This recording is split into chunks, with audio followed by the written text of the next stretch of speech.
Comment se sentir en paix alors que vous êtes dans une relation qui vous insécurise? En fait, tout est dit dans ce qui est déposé là. C'est que vous êtes déjà dans une situation qui vous insécurise. C'est comme si vous êtes dans un décor qui déjà génère de l'insécurité pour vous. Vous êtes en relation avec quelqu'un avec qui son mode de vie, avec qui sa façon de faire, sa façon d'être vous insécurise d'emblée. C'est comme si vous vous dites: «Moi, j'ai envie de vivre l'amour». C'est comme si vous dites: «J'ai envie de faire un magnifique voyage».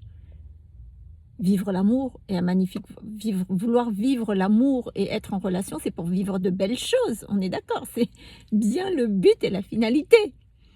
Mais c'est comme si vous vous dites: «OK, j'ai envie de vivre de belles choses et je vais faire un voyage», et vous choisissez la destination, l'Amazonie. L'Amazonie où il y a plein d'insectes, où il y a plein de bêtes, et c'est cette destination que vous avez choisie. Mais vous avez choisi l'Amazonie parce que, oh là là, il a un fruit génial, super, très fruité, très sucré. Ben, c'est pareil. Vous allez dans cette relation parce que vous avez un besoin qui vous a nourri. Par exemple, parce que vous avez rencontré cet homme et vous vous êtes dit au départ: ouais, c'était pas prévu qu'on soit ensemble. Oh, ben, on est sorti comme ça, juste comme ça, on s'est envoyé en l'air, c'était génial. Puis finalement, on s'entend super bien au pieu, on a une super belle connexion, c'est super méga top. Waouh, on s'amuse génial, on s'amuse vraiment bien, c'est vraiment cool. J'avais pas prévu d'être avec lui. Puis in fine, on est ensemble. Ouais, mais in fine, bah, je me sens super en insécurité parce que, il est pas prêt à s'engager, il est pas prêt à rentrer dans ma vie, finalement il est très occupé, je passe après, et puis in fine, vous êtes, engrainé dans cette, relation parce que, vous êtes, rendue dépendante de ce plaisir que vous obtenez avec lui, qui peut être un plaisir sexuel ou le plaisir de sa compagnie ou un plaisir, une connexion intellectuelle, peu importe.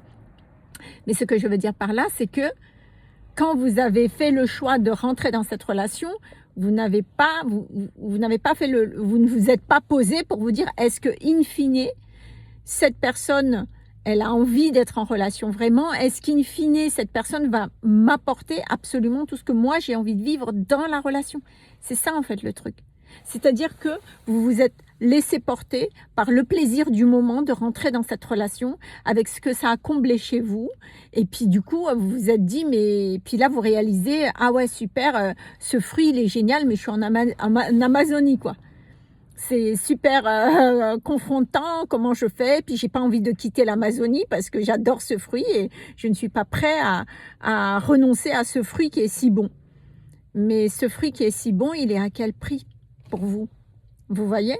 Donc en fait ici, il ne s'agit pas de vous dire: «Ben voilà, barrez-vous ou restez», c'est pas ça du tout.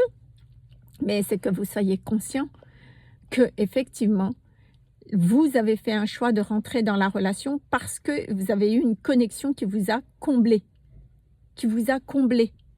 Mais en réalité, si vous voulez une relation d'amour qui soit harmonieuse, équilibrée, dans lequel vous vous sentez en paix, tranquille, sécurisant, une relation qui soit durable, vous avez besoin de tenir compte de l'environnement, de cette personne, c'est-à-dire la totalité de ce que cette personne est, comment il vit, est-ce que ça, et vous aussi, qu'est-ce que vous désirez vivre en réalité en termes de la relation, et, et à partir de là, de voir l'offre et la demande en fait. Est-ce que ce que propose l'autre correspond à ce que vous désirez vraiment vivre en termes de la relation?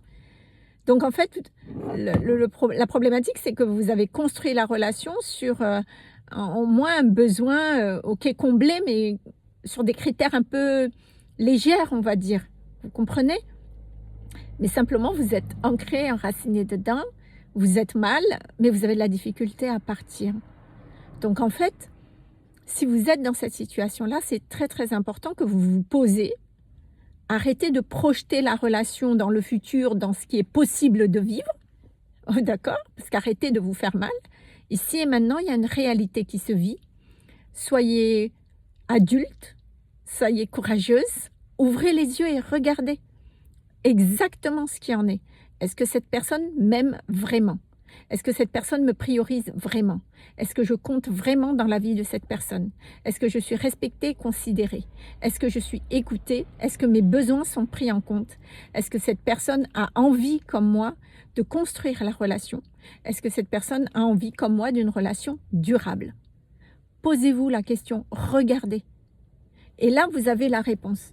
À partir de cette réponse, si la réponse est vous avez envie d'une relation qui soit d'une personne fiable avec qui vous allez vivre une relation durable et que ce n'est pas réciproque, et bien là, vous vous dites, ok, cette relation n'est pas celle que je veux vivre. C'est important de déposer, de voir objectivement les choses. Donc c'est normal que vous êtes en insécurité. C'est normal que émotionnellement, ça soit difficile. Parce que cette relation, elle n'est pas bonne, elle n'est pas alignée à ce que vous voulez vivre.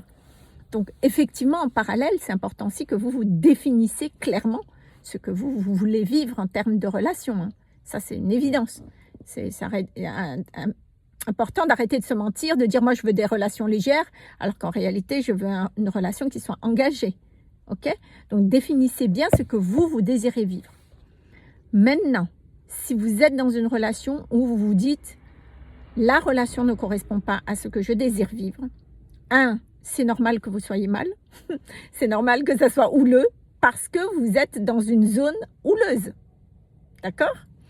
La deuxième, c'est de se dire, ok, l'idéal c'est de se barrer. C'est-à-dire, pourquoi rester dans une relation qui est bancale, qui vous apporte que des yo-yo émotionnels? Mais vous n'êtes pas capable de partir parce qu'il y a quelque chose qui vous retient. Ok, peu importe ce qui vous retient à cette personne, c'est important que vous puissiez définir pourquoi vous restez.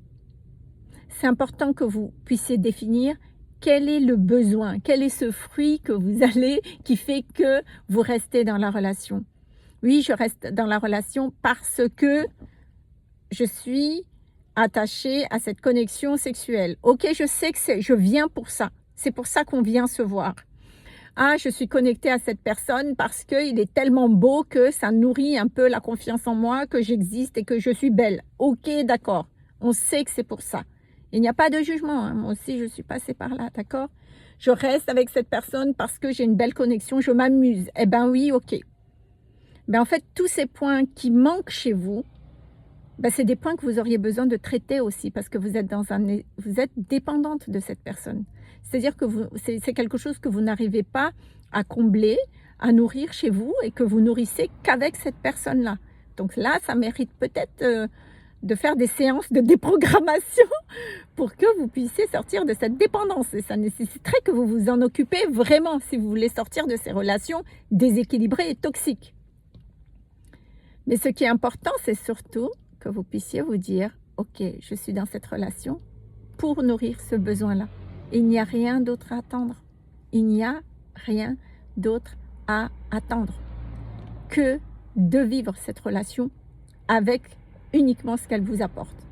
Alors, oui, c'est houleux, mais vous avez choisi d'y être. D'accord? Donc, il ne faut rien espérer d'autre. Et l'idée, c'est rester dans la relation, nourrissez ce besoin spécifique, vraiment. Comblez-vous de ce besoin-là. Puis à un moment donné, quand ce besoin-là ne sera plus comblé ou quand ça ne sera pas suffisant, là, il y a une balance qui va se faire. Mais pour l'instant, c'est compliqué de partir, donc ne cherchez pas à partir. Restez, mais restez pleinement en conscience du besoin que vous voulez nourrir. En parallèle, faites une démarche, un travail sur vous pour déprogrammer cette dépendance dans laquelle vous êtes. Ensuite, ressentez, à un moment donné, vous allez voir que ce besoin, ça ne va pas suffire. De rester que pour ça, ça ne va pas suffire. Et quand la balance va se faire dans l'autre sens, là, vous serez prête à partir. Là, ça sera le moment pour vous de partir. Mais arrêtez de faire un yo-yo. Je pars, je reste, je pars, je reste. Qu'est-ce que je fais? Aujourd'hui, je parle à mes copines. Quel con, je me casse. Terminado, la régalado. Et puis après, le lendemain, vous recevez un message et vous fondez comme un chamallow et vous revenez vers lui comme si de rien n'était. Vous avez oublié tous les mouchoirs que vous avez dû acheter parce que, voilà, vous êtes revenu et vous êtes comme un junkie qui a sa dope et vous êtes complètement, c'est le nirvana jusqu'au prochain tour. Vous voyez? C'est ça en fait. Arrêtez de faire le yo-yo, restez, soyez en conscience de pourquoi vous restez. Vous savez que la relation elle est pourrie, c'est OK. Bon, c'est comme ça. Mais vous avez un travail à faire, que cette relation vous permette justement de travailler sur vos propres dépendances, que vous puissiez être une autre version de vous, où vous puissiez vous aimer, vous respecter, vous considérer davantage. Voilà. Voilà ce que je peux vous dire. J'espère que ça va vous aider en tout cas. Et puis voilà, si vous avez besoin de moi pour une séance déclic ou une séance, un appel découverte, n'hésitez pas à me contacter. Ce serait vraiment un grand, grand plaisir de vous aider sur ce sujet-là.